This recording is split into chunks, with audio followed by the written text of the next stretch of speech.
Hello, my friends. I'm Dr. Tracy Lewis. Welcome to Victory Over Grief. This is going to be an exciting moment in your life. Trust me, your life will never be the same. You will have victory over grief. Hello, friends, and welcome to Session 2 of Victory Over Grief. I'm so glad you made it back with us again today. I hope you enjoyed last week's session and our conversation group and our opportunity to get acquainted with one another. And I hope that you will engage in every opportunity that we give you to begin to remove the stones in your life that have hindered you, and we call those stones grief. Grief is the first thing that we talked about last time we were together of what is grief. Grief is that natural, normal reaction to loss. It is the pain that we suffer due to loss. We also see that grief has conflicting feelings of both positive and negative. And we talked about an example of if your grandmother passed away, you're grateful that she is no longer in pain, but you're saddened also that your normal habits and behaviors that you were naturally involved in, whether it be calling her, going to dinner with her, going by her house and seeing her, getting words of wisdom from her, those things are all losses in your life. So even though you are happy that she is no longer in pain, you are sad that you no longer have an opportunity to engage with your grandmother. Your relationship is incomplete due to the losses, the unexpected hopes, dreams, and desires that you had for that relationship that were unrealized, and the words that you wish you would have said, the things you might have wished you could have done. All those things are related to loss. They are related to grief. And we also talked about what losses people go through, and that there are over 40 different losses that people experience, and that loss isn't just, and grief isn't just about death. Though death is very real and is very permanent, and the experiences that we have of an end of a thing and the change in a familiar pattern of behavior exemplify grief when it comes to death. But also, we have those same experiences of loss when we suffer divorce, bankruptcy, we lose a child, we have a financial fallback, we have bankruptcy, I think I said that, repossessing a car.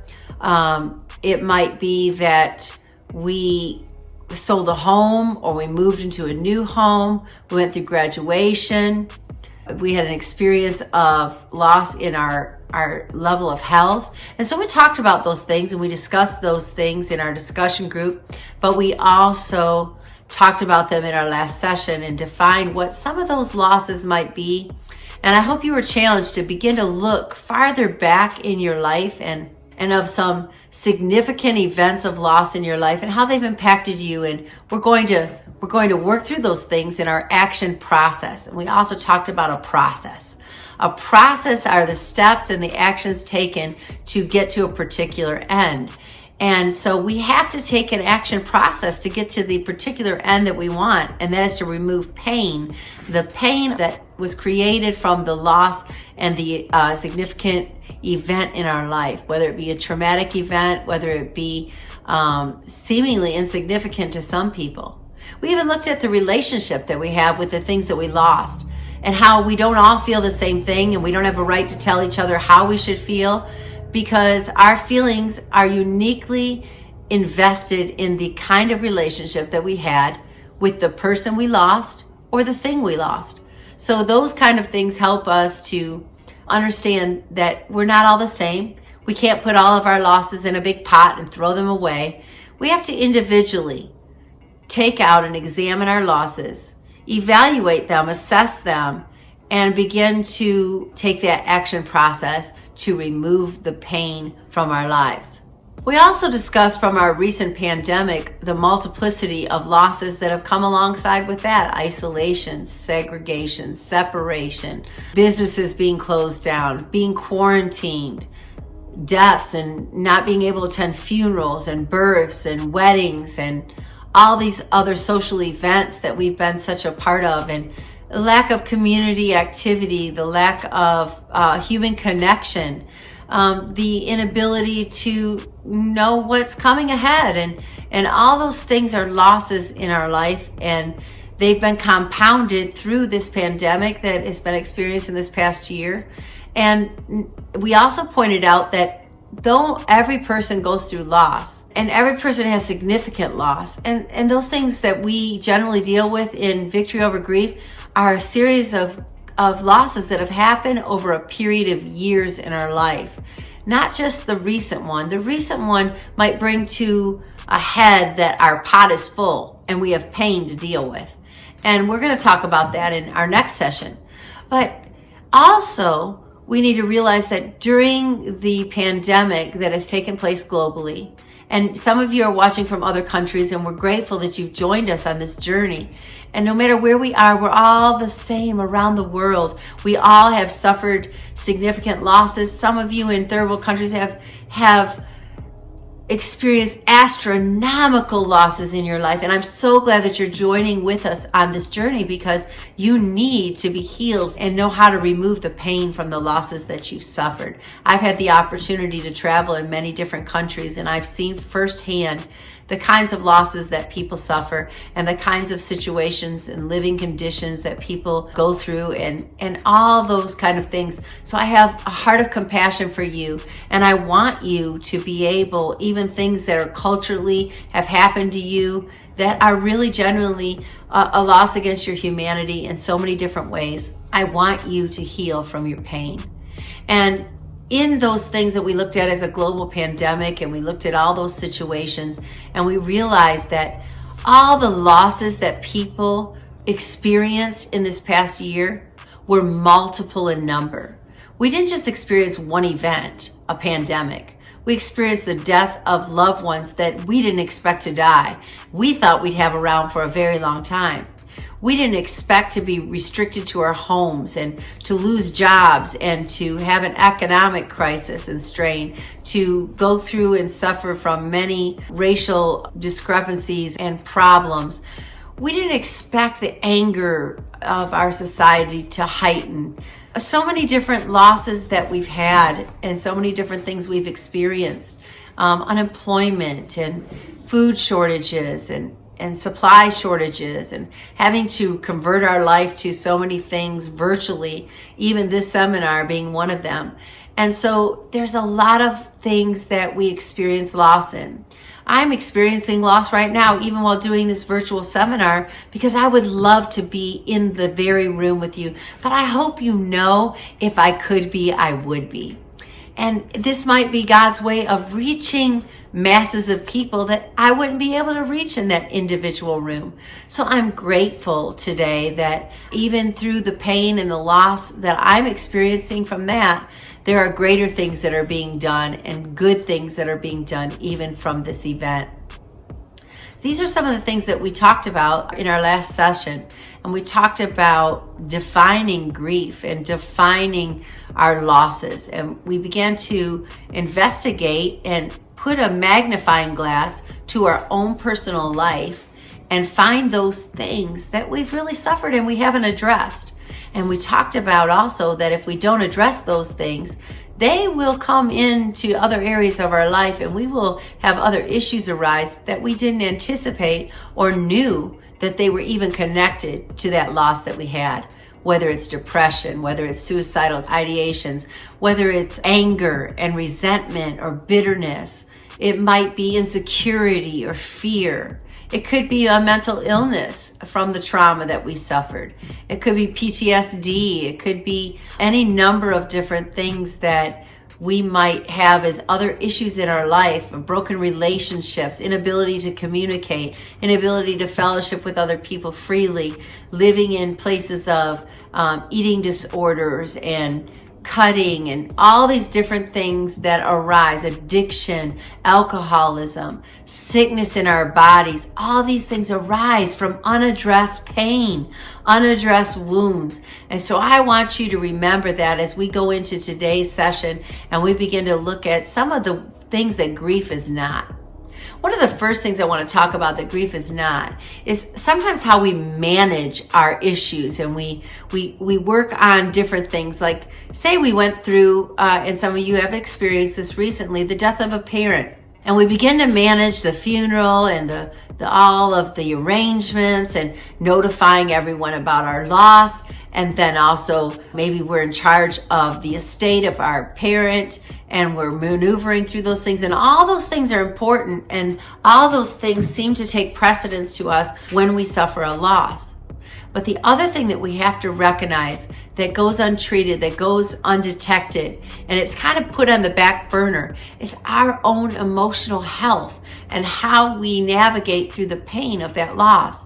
So many times, because life has to begin again, we just brush that pain aside saying, oh, it'll go away, and we're going to talk about that and what people say to us. And so we have to recognize and we have to acknowledge that these things are not healthy for us, and our emotional wholeness is just as important as handling the estate, because it's handling the estates and the affairs of our own personal life that will keep us healthy in our journey the rest of our days. It's uncommon for most people to ever experience more than 3 significant deaths or losses like that in our life. And even most people only go through 3 or 4 other significant detrimental losses in their life that cause severe pain. So when we're only used to navigating through 6 or 7 things in our entire lifetime, and now all of a sudden we're trying to navigate through multiple problems, multiple losses, it can be a bit too much. And we have to understand that people don't know how to deal with that. They don't know how to navigate through it, because loss is not something we're taught in our culture. We're taught to get things, not to lose them. We're taught to drive and to strive for more, not how to handle and manage when we lose something. So we're not skilled in it, because if your grandmother died and maybe your parent died in your lifetime, maybe you had a tragic death of a child, but there again, through your entire lifetime, you might only see 3 or 4 people ever die that are precious to you. So we don't know how to process that pain sometimes. When you got married, you didn't expect to ever get divorced. So you didn't plan for failure. You didn't plan for a separation. You didn't plan for an accident to take place in your life, or a sickness and disease to come upon you. And so you were not equipped to handle and manage the grief that you would experience from that loss of quality of life, or that loss of financial gain, or that loss of a loved one. You were not adequately prepared. And unfortunately, people say a lot of things to us. They think they're helping, but really they're uncomfortable with our emotions. They're uncomfortable with our navigation through things because we're trying to find our way. They're uncomfortable seeing expressions of sadness and sorrow, because our culture is all about being happy and having everything great and everything being fine. But we're not always fine, and everything isn't always great. And we have to understand that we can still have good days and suffer loss and pain, but there are things that we have to deal with, and there are situations that we have to expose, and we have to evaluate, and we have to assess so that we can navigate through and say goodbye to pain. Unfortunately, in our world and in our culture, we have been misinformed about how to manage grief. In fact, there are ways that we are told to manage grief or say goodbye to pain that are very ineffective. One of them is the teaching of the 5 stages of grief. Many people think that they're supposed to go through certain steps, and everyone's supposed to feel the same things, and everyone's supposed to navigate through the same process, and it'll take X amount of time. And we've been told these things over and over. But that isn't accurate, my friend. The 5 stages of grief that everyone hears about and people go to these clinics and seminars for were really not suited, and were not created or invented. This method was not given for you to overcome the loss of a parent, or for you to recover from your divorce, or for you to get over that fear because of an accident or because of a violent assault upon you. The 5 stages of grief don't fit. They're not accurate. Those 5 stages of grief were invented by 2 men that helped terminally ill person be able to face the fact that they were going to die and process themselves through. Those stages are the 5 stages of grief. And those stages are denial, anger, bargaining, depression, and acceptance.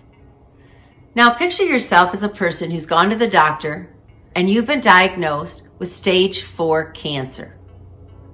And the doctor tells you that the kind of cancer that you have is inoperable and untreatable, and you have about 3 months to live. You are going to go through a process of the 5 stages of grief, and they are going to help you navigate, and they are going to help you understand how to bring a place of finality to your life. So of those 5 stages of grief, being denial, anger, bargaining, depression, and acceptance. And so we start out with denial. We say, oh, it can't be possible that I have cancer. I need a second opinion. And we get other tests run and we find out that the diagnosis is still the same. We go through this place of denial, and then we go from denial to anger. How could this happen to me? It shouldn't happen to me. I'm a good person. I haven't even lived but 45 years of my life. This should not be happening to me. And we begin to take that anger out on other people, become irritable, resentful that other people are living and we're dying. Then we go from there to bargaining. We begin to say to people, well, why don't you just do this for me? Because I'm not going to be here very long. And this is one thing I really wanted to do, but because I can't and because I have cancer, maybe you can do it. So we begin to bargain away the things that we want other people to do, and we begin to manipulate and take that anger to another level of bargaining. Then we might go through depression, become sad, become sorrowful, come to the end of ourselves, and we recognize that we have things that we haven't said, things that we haven't done, people that we love that we're not going to be a part of. And we are actually, while we are living, going through the grieving process that I'm about to take you through. And we begin to acknowledge and we begin to recognize the things, the shortcomings. We ask people to forgive us for the things that we've done. We try and make amends with people and make things right because we know we won't be here very long. And then lastly, we come to the place of acceptance. We accept the fact that all is well with my soul. It is what it is. And I'm going to live each day to the fullest until I expire. And so we go through these processes, but we go through this process if we have a terminal illness. This has nothing to do with divorce, has nothing to do with your mother dying, your father dying, your sister dying, has nothing to do with that you lost your job or that you have faced a tragic health issue and it has stolen your quality of life as you once knew it. You lost your favorite pet. You don't go through the 5 stages of grief. The 5 stages of grief is for the person who's dying to accept the fact that they are leaving this earth. And people have tried to use the 5 stages of grief to tell you and I how to deal with the pain of our loss. So when we begin to do it and when we begin to realize, well, I can't deny that my grandmother died. I went to her funeral. I can't deny that I lost my house. I'm not living in it. I'm living in a hotel. I can't deny that my car was repossessed because it's not in the driveway. I can't deny that I lost a child because the crib is empty. I can't deny that I was sexually assaulted because something has changed in me. Do you see? Denial doesn't work. I can't deny. Okay, I might get angry, but I might not get angry. I might say, well, I have really no reason to be angry. I did this to myself, or she was of old age, or the doctors warned me that I might lose this child. So I have no reason to be angry. So anger doesn't fit. So when we get into these situations where we're trying to use a formula that has nothing to do with grief and loss except for terminal illness, then what happens is we get stuck. We cast aside, we say, well, I guess I'm just crazy. Maybe there's really nothing wrong and maybe I should just get over it. And we repress the pain and it will come back another way. It'd be the same way as going to the grocery store and use a Monopoly money to buy your food. Or to go take a filter out of your car and put it in the coffee pot as a coffee filter. Both are called a filter. So you think, well, one should be the same as the other. No. The method of the 5 stages of grief does not work for the person who's grieving from a loss. It is for the person who is going to die. And so we've been misinformed and we've been taught improperly. Then when we try and manage that grief in a way and with a method that does not work, it is no different than trying to buy our food with money from a board game. It doesn't work. They're not going to accept it. And it's not going to work for you to apply something that has nothing to do with your situation and your issue, and will only compound your problems and make things more difficult for you to be able to resolve the issues in your life and heal from that place of brokenness. Does that make sense? So when we deal with things improperly, it can lead to a gambit of issues. It can lead to deeper depression. It could lead to codependency. It could lead to gambling and pornography. It could lead to all kinds of other issues in our life, eating disorders, sleepless nights, over-medicating, self-medicating, addiction, alcoholism, and all these things can happen. In order to take this action process that I'm speaking of, you first have to acknowledge that you truly have pain and you truly have broken places that need to be healed and pain that needs to be removed so that you can live again. And then you have to be committed to take the action process to do it. You have to understand that what you're experiencing right now is associated with your loss. The feelings, the habits, the behaviors, they're all associated with your loss. But there's victory for you to rid yourself of the pain. And that's exactly what we're going to do together. You see, in order for new teachings and new understandings to come that can really help us, we have to first remove those things, those misinformations, those wrong teachings, so that there's room for the new in our life. I started to say this before, but these false beliefs and ways of doing things have to be addressed. They have to be talked about so that we can find a place of serenity and we can find a place of peace and say goodbye to the pain that has hindered us and that has made us feel incomplete and not whole any longer. Well-meaning people have tried to microwave grief and loss because they're uncomfortable with us taking this process and walking through. And it's very overwhelming sometimes. That's why we have split it up of a session each week and an absolute opportunity to converse about the topic each week so that we can process those things properly and in a healthy manner. We have a cultural vacuum that tries to force us to remove pain or to grieve loss quickly and abruptly. Even when it comes to someone dying, we go through the wake, we go through viewing, we go through the burial, and then we go through the celebration of life. All of these things are supposed to be processed in 3 days. And now with our pandemic, people have not even been able to gather for funerals of loved ones. They haven't been able to share in one another's loss. They haven't been able to celebrate the person's life. They haven't been able to go through any kind of grieving process. Even though 3 days is not enough, they still haven't been able to even begin the initial grieving process because we've all been isolated and separated. So not only something that was already unhealthy has become even more unhealthy on how we process the death of a loved one and how we process the losses in our life. When we go through that 3-day process, let's use that as an example, everyone around us expects us to be over it in a matter of days and go back to life as usual. They don't want to see us crying. They don't want to see us displaying any kind of sadness or sorrow because sadness is how uncomfortable to people because we've been conditioned to be fine and to be good and to be great and to live in a happy society. But when we do that and we don't respect one another's space and loss and comfort one another and have compassion for each other and acceptance, it can create a huge wedge for that person who's suffering loss from being able to reconnect to the people around them.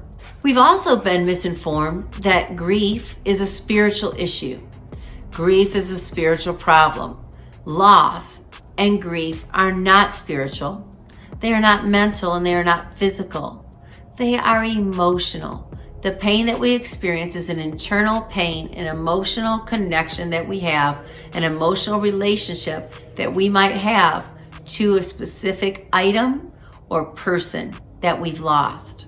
We are in need of emotional healing from our pain.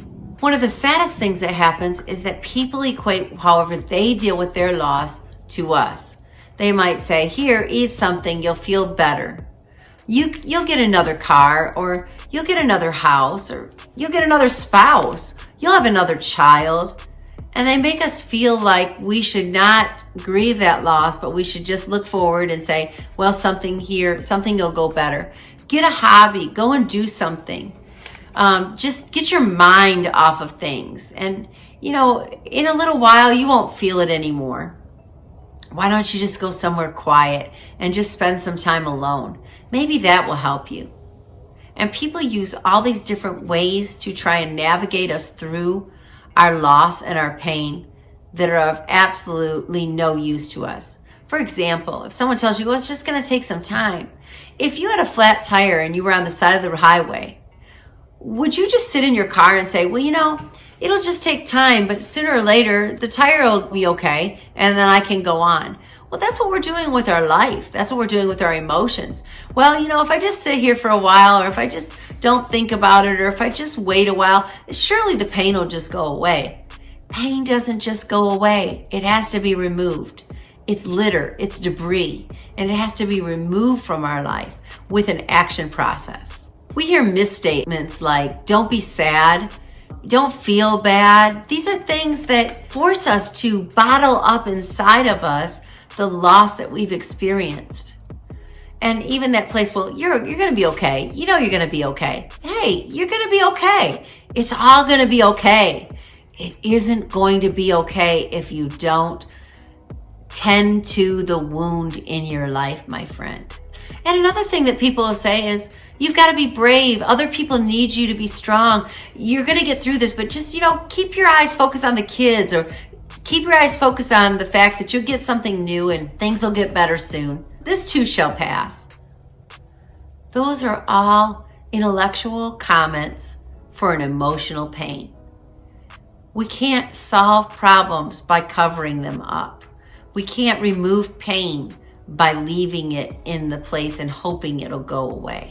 So if someone has told you you can get a new one, or don't feel like that, it'll get better soon, maybe you should just be by yourself for a while.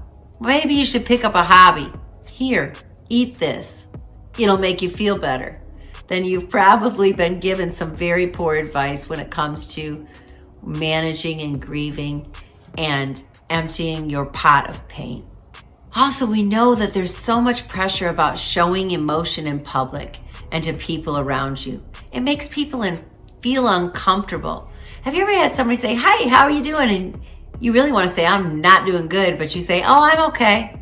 Why do you say you're okay? Because our cultural vacuum has taught us that is the acceptable statement. I remember sometimes when I've tried those things out on people and they've said, how are you today? And I say, I am really not good. Is there anything you can do to help me? I'm really in a lot of pain. And they looked at me like, oh no, now what do I do? Yeah, we live in a society that's ill-equipped to help us navigate through pain. And guess what? That's why I'm here. That's why I care. And that's why I want to do this series for you, so that you can understand where grief comes from. You can understand that the reason you're still stuck in it is because you don't know how to maneuver through it. And the things that people have told you aren't going to work. So where do we go from here? Well, the loss of anyone or anything will cause a life change.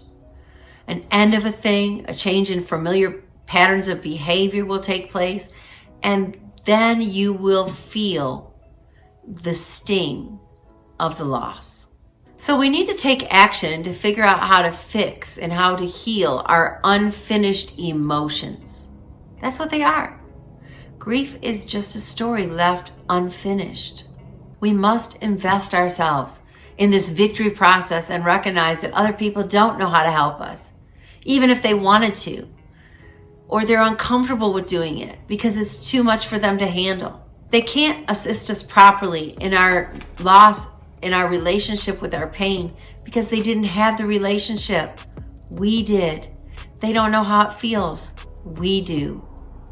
It's our experience. Unique as it is, it's our own experience with loss. And if we're not careful, we'll try and feel different, but we really won't feel better. We'll take actions that will be actually destructive in many ways because they make us for a moment feel different, but they don't make us better. Think of this story, a little girl who scrapes her knee and she runs in the house crying to mommy. Mommy puts her up on the counter and she puts that special magic spray on her knee and covers it with a Band-Aid and tells her to go on her merry way to just make sure she keeps the Band-Aid on. And at bedtime, she takes it off for the air to come to it and washes it in the morning and replaces the Band-Aid again until what? Until it heals. If that little girl can take that much care over a scraped knee, how much more should you tend to the wounds and the pain that you're experiencing? Maybe you didn't even know how much pain you were experiencing until we talked about all the different kind of losses that a person goes through. It's real. And the struggle with pain is real. Just like the little girl and her mother creating an atmosphere for healing to take place, that's what Victory Over Grief is for. The Victory Over Grief for you is creating an atmosphere and an environment for you to process pain. It's this awesome space where it doesn't matter. You don't have to rush through your pain. You don't have 3 days to figure it out. You don't have to not acknowledge how you're feeling or let someone else tell you how you feel. This is a safe place for you to feel exactly what you're feeling and acknowledge it and deal with it.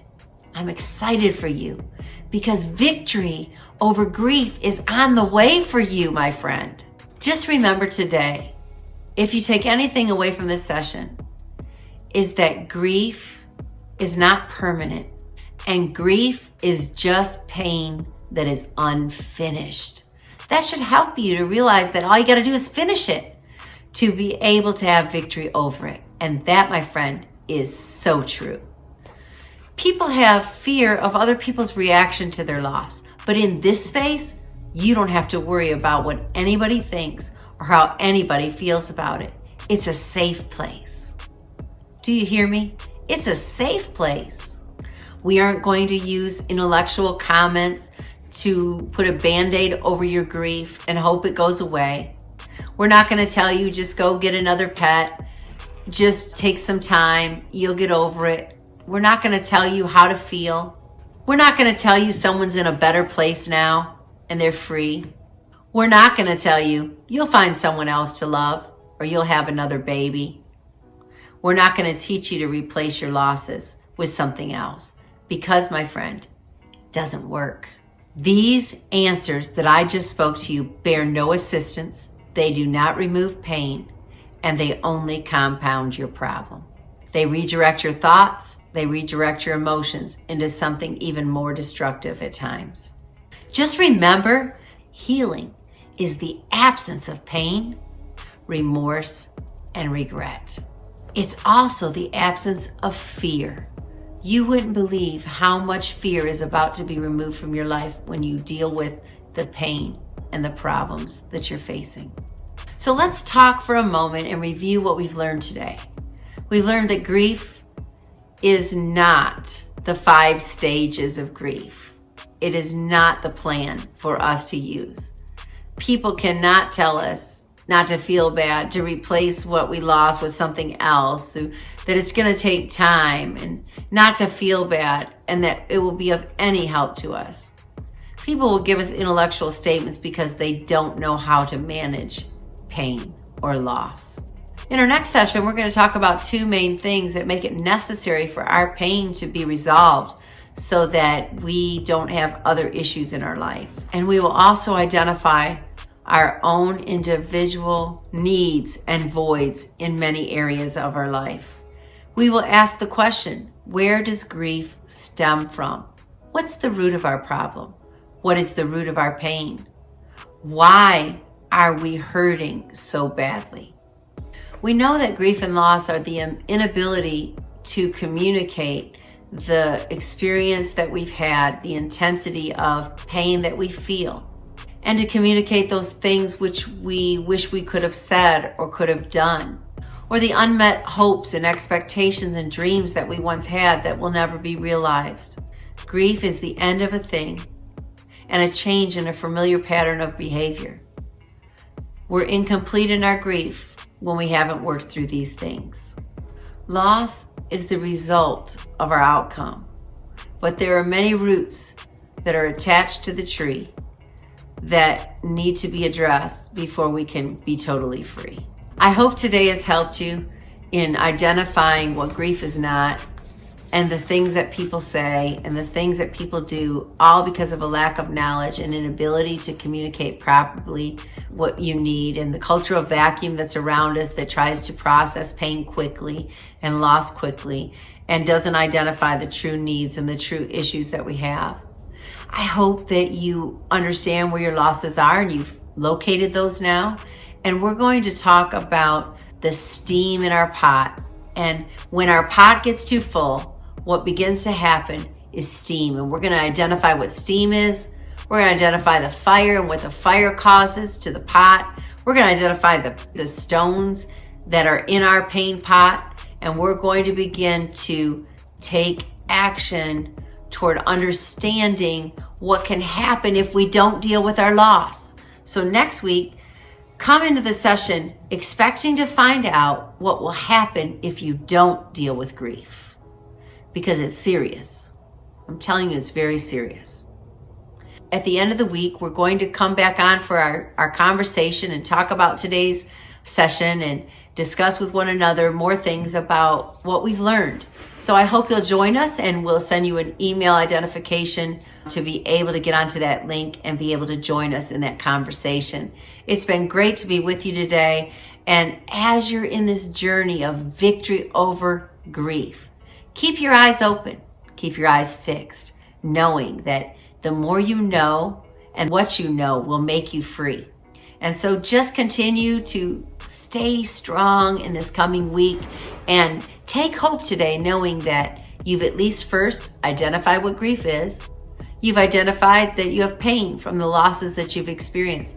And you've also identified that you have a whole lot more losses than you thought you did.